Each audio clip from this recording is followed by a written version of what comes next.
Биз ошо балдар менен кыздар чыктык митингге. Баягы свобода слова деген, равноправие, баягы эч кимдей бөлүнбөй ошого үчүн чыктык. Ошо эл билсин, биз Бишкекте ушундай адамдар бар.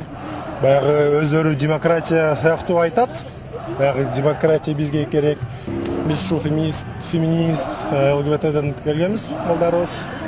Ошодон митингге дагы кошчу өзүбүз бир сөздөрүбүз бар. Ушу чыктык да.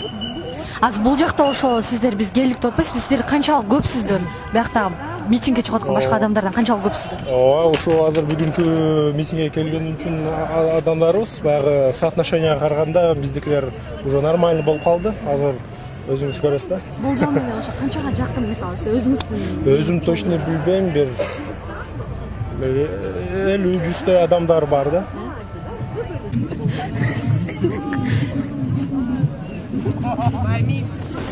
Ya, anne mes maska jawab.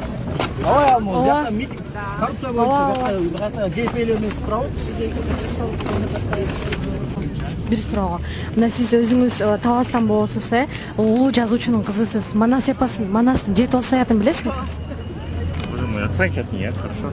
Бир эле суроо Нет, это не по теме, по митингу будем давать. Кандай? Ошо мекен үчүн митингге чыгып атат да быйкы. Жооп берип коесузбу? Жооп бербейт. Мы имеем право не говорить.